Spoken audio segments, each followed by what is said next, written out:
Se eu te fizesse uma pergunta, qual é a maior invenção da humanidade? Qual seria a sua resposta? Existem muitas opções. Seria o fogo, porque nos dá calor, proteção e a capacidade de cozinhar nossas refeições? Ou talvez você escolheria a roda, porque é a força motriz por trás do início do comércio, das trocas e das viagens? Embora ambas sejam excelentes escolhas, tendemos a esquecer uma das mais importantes de todas: o dinheiro. Mas, ao contrário de outras grandes invenções do homem, o dinheiro é imaterial. Talvez seja por isso que muitas vezes não consideramos da mesma forma coisas como o fogo e a roda são tangíveis, mas o dinheiro não é. Dinheiro é meramente uma ideia, uma ilusão cujo valor é inexistente, determinado apenas pela importância que lhe damos, ou pelo menos, o dinheiro como o conhecemos hoje. No entanto, o fato de o dinheiro ser uma ilusão não diminui de forma alguma a sua importância. Antes de criarmos o dinheiro, éramos forçados a negociar bens e serviços diretamente no que chamamos de sistema de escambo, pessoas trocando bens e serviços por outros bens e serviços em troca. Como não havia um valor arbitrário atribuído a esses itens, cada negociação era determinada pelo que cada parte estava disposta a ceder por algo que desejava. Era como um jogo. Se eu quisesse vegetais, mas eu apenas criasse gado, eu teria que lhe dar um dos meus animais em troca de um saco de vegetais.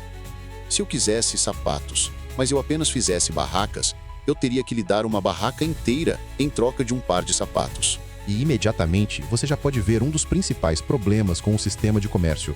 É a assimetria. Como fabricante de barracas, não há como eu não me sentir enganado tendo que trocar um espaço de uma vida inteira por calçados simples.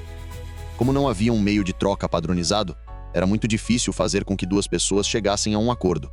Tinha-se que esperar por uma dupla coincidência de desejos, onde duas pessoas precisam exatamente da coisa oposta ao mesmo tempo. Isso era difícil e ineficiente. Isso não era tudo.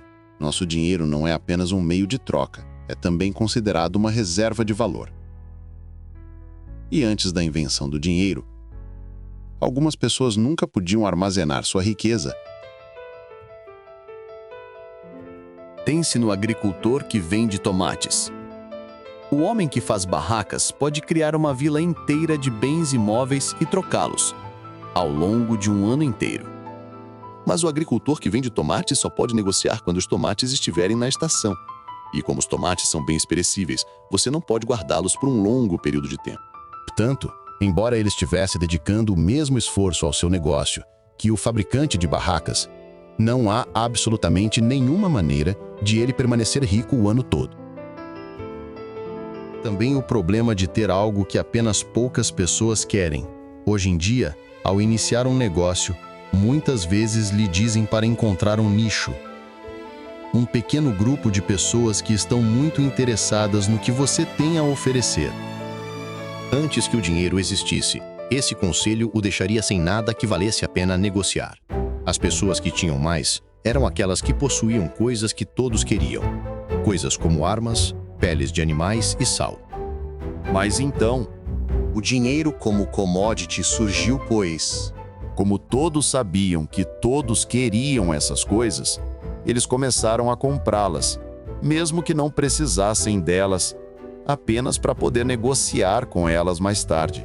E assim, o dinheiro, a própria ideia de dinheiro, que era mercadoria a princípio, se tornou uma realidade. As pessoas trocavam bens e serviços pelos itens mais comuns, como sal ou armas, e simplesmente usavam isso para negociar o que queriam de outra pessoa. Desta maneira, usavam sal, armas, até pequenos itens colecionáveis como conchas para as trocas. A humanidade tinha encontrado uma maneira melhor de transacionar. A ideia era brilhante, mas ainda havia um problema com este meio de troca. Veja, para que o dinheiro valha alguma coisa, ele precisa ser escasso. Quanto mais disponível algo está, menor é o seu valor implícito.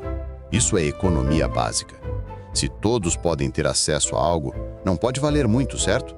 Assim, coisas como areia ou conchas que você poderia facilmente pegar em qualquer praia não eram realmente uma boa medida de valor. Como resultado, por volta do ano de 770 a.C., As primeiras moedas de metal foram criadas na China. Como uma espécie de homenagem, os chineses fizeram versões em miniatura das ferramentas que antes eram consideradas moeda. Eles fizeram as moedas circulares para que fosse fácil alcançá-las no bolso e retirá-las sem machucar os dedos. Depois, eles fundiram as moedas em bronze. Era isso? O dinheiro finalmente valia alguma coisa. Você não podia simplesmente ir a uma praia em algum lugar e pegar bronze. Ele era escasso, tinha valor. Nessa época, o dinheiro ainda não era uma ilusão, pois o valor de uma moeda era determinado pelo valor do metal do qual a moeda era feita. Se você tivesse uma moeda feita de 1 grama de ouro, ela valia 1 grama de ouro. Você poderia facilmente medi-la e ver por si mesmo que era de fato 1 grama de ouro. Você podia provar. No entanto, reis e governantes rapidamente descobriram o poder do dinheiro. Eles perceberam que quanto mais desses pequenos metais preciosos você tivesse, mais poder você poderia controlar. E assim, em 600 a.C., Aliates, rei da Lídia, criou a primeira casa da moeda oficial. Ele criou as moedas usando uma mistura de prata e ouro e carimbou uma imagem na moeda para servir como denominações. Agora as pessoas podiam facilmente dizer o valor do pedaço de metal que estavam segurando, simplesmente olhando para a imagem em sua face. Mas os reis do mundo queriam mais dinheiro, e metais preciosos eram muito caros para produzir mais dinheiro. Eles começaram a diminuir a espessura das moedas e depois misturaram os metais mais caros com metais mais baratos. Logo, todas as moedas em circulação valiam menos do que a imagem em sua face dizia que valia. E assim, a ilusão do dinheiro nasceu. O valor da moeda não era mais determinado pelo valor do metal. O valor da moeda agora era simplesmente o que os governantes no banco diziam que era. Assim, uma libra esterlina britânica representava 1 libra de prata esterlina.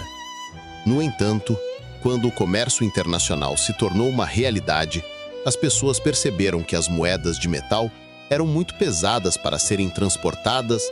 Reis ao redor do mundo começaram a emitir certificados IOU para comércio de longa distância, que nada mais eram que um papel, um documento que garantia um valor. Como esses pedaços de papel eram carimbados pelo rei, as pessoas confiavam em seu valor e acreditavam que poderiam usá-los para receber de volta o que quer que valessem em moedas. Isso era verdade por enquanto.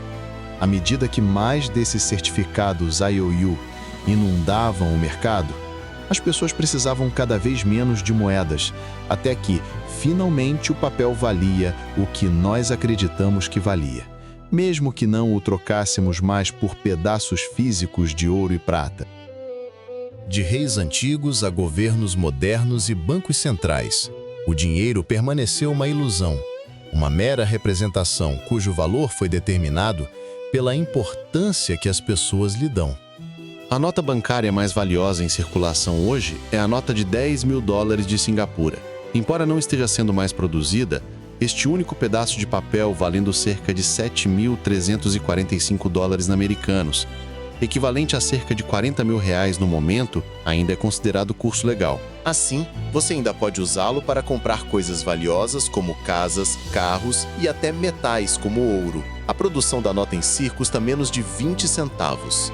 Mas a ilusão do sistema de moeda fiduciária, ou fiat, significa que ela é tão valiosa quanto 120 gramas de ouro. Loucura, né? Essa palavra sofisticada, fiat, é o que usamos para descrever a ilusão moderna. É uma palavra latina que se traduz como que seja feito, ou let it be done.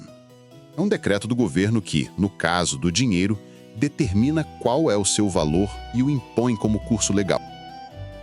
A ilusão do dinheiro é uma coisa sobre a qual nós nunca realmente pensamos. Mas assim como os reis de antigamente, os governos de hoje entendem o poder do dinheiro e, como sempre, querem mais dele.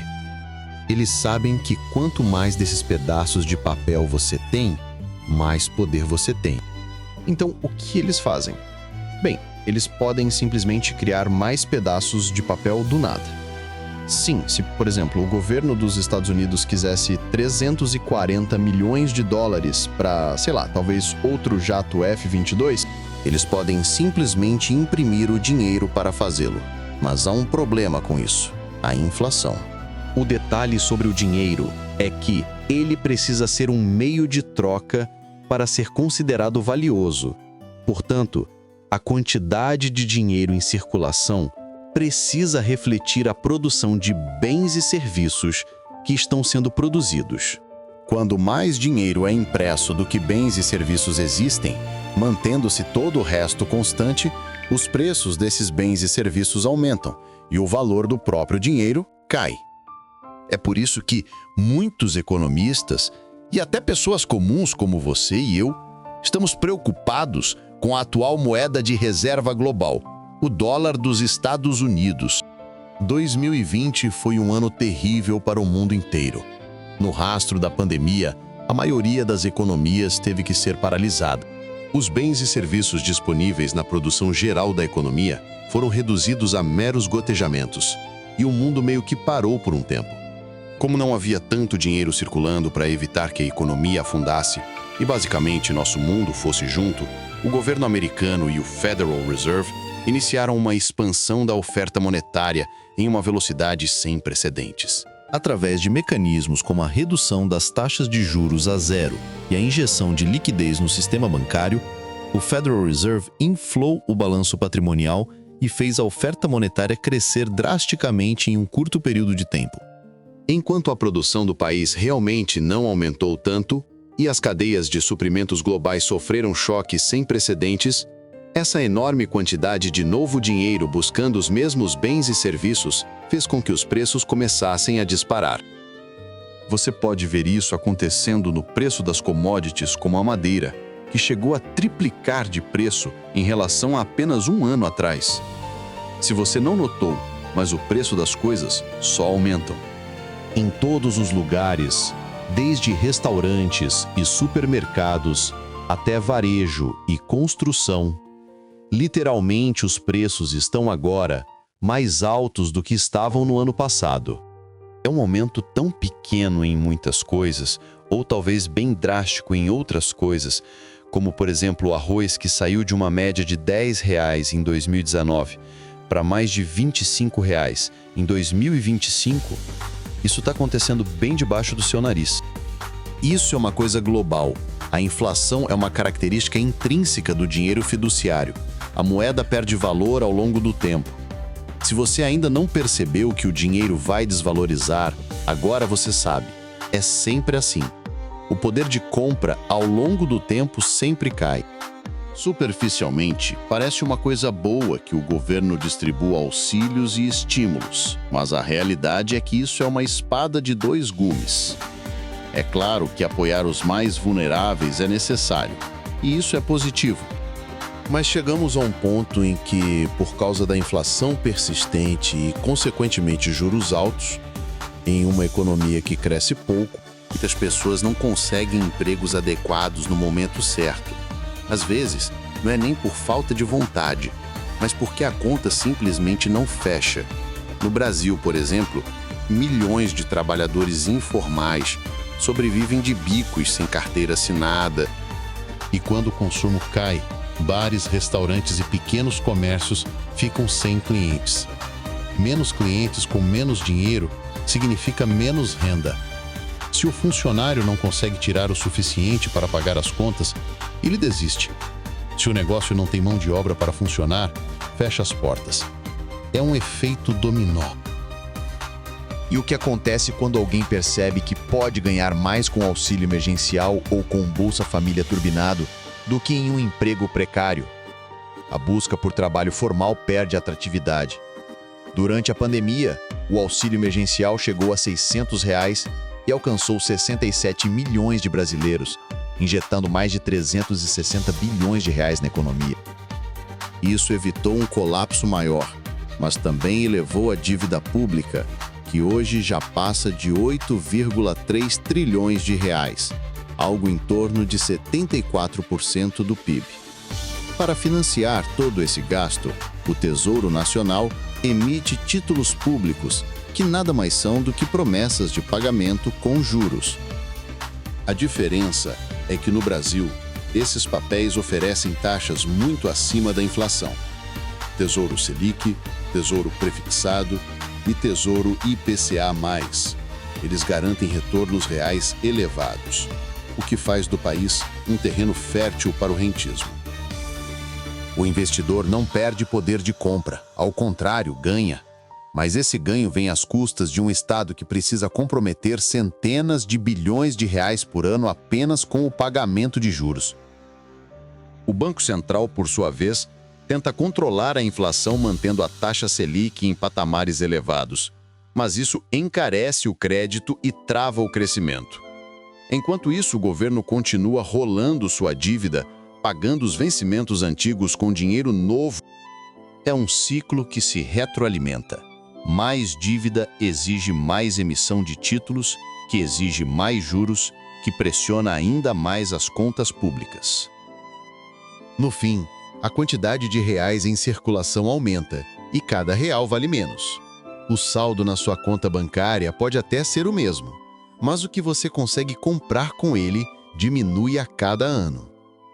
Dinheiro novo rouba valor do dinheiro antigo. Guardar riqueza em moeda fiduciária, como o real, significa aceitar que, dia após dia, seu poder de compra está sendo corroído, a não ser que você esteja entre os que lucram com os juros da dívida. A realidade de que o dinheiro nada mais é do que uma ilusão é algo que todos devemos aceitar, pois só então o caminho para a liberdade financeira se tornará claro. É tudo um jogo que nunca realmente termina. Entender que o dinheiro não tem nenhum valor intrínseco, mas apenas herda o valor que lhe damos, impede a ilusão de armazenar riqueza em moeda. O verdadeiro caminho é usar esse dinheiro para adquirir ativos que se valorizem acima da inflação, imóveis, ações, ouro ou até mesmo conhecimento. Não é exatamente vencer o jogo, mas evitar a derrota certa. À medida que mais e mais reais são emitidos e a dívida pública cresce, o valor de cada nota no seu bolso continuará a diminuir, enquanto ativos reais seguem se valorizando. Mas é tudo uma miragem, fumaça e espelhos. A alta da Bolsa Brasileira ou o crescimento do mercado imobiliário podem dar a sensação de prosperidade, mas tudo está denominado em uma moeda que perde valor dia após dia. Se você olhar o Ibovespa em termos de ouro, verá que estamos praticamente no mesmo patamar de décadas atrás. Fumaça e espelhos. Com uma moeda fiduciária e um suprimento ilimitado de dinheiro, o valor de cada real continuará a se corroer ao longo do tempo. A distância entre ricos e pobres tende a se alargar, pois quem tem acesso a ativos se protege, enquanto quem depende apenas do salário vê seu poder de compra evaporar. A grande questão é: vamos continuar aceitando esse jogo, colocando nosso futuro financeiro nas mãos de quem o corrói diariamente, ou vamos buscar alternativas que nos libertem dessa armadilha? Só o tempo dirá, mas uma coisa é certa: há uma saída. Se você absorveu essa verdade, se pode ver essa ilusão claramente agora, é com você. Deixe sua opinião nos comentários. É importante a formação coletiva de entendimento para mudarmos a realidade. Não se esqueça, curta o vídeo e inscreva-se para continuar descobrindo novas verdades. Já compartilhe esse conteúdo com quem também merece saber disso. Nos vemos lá.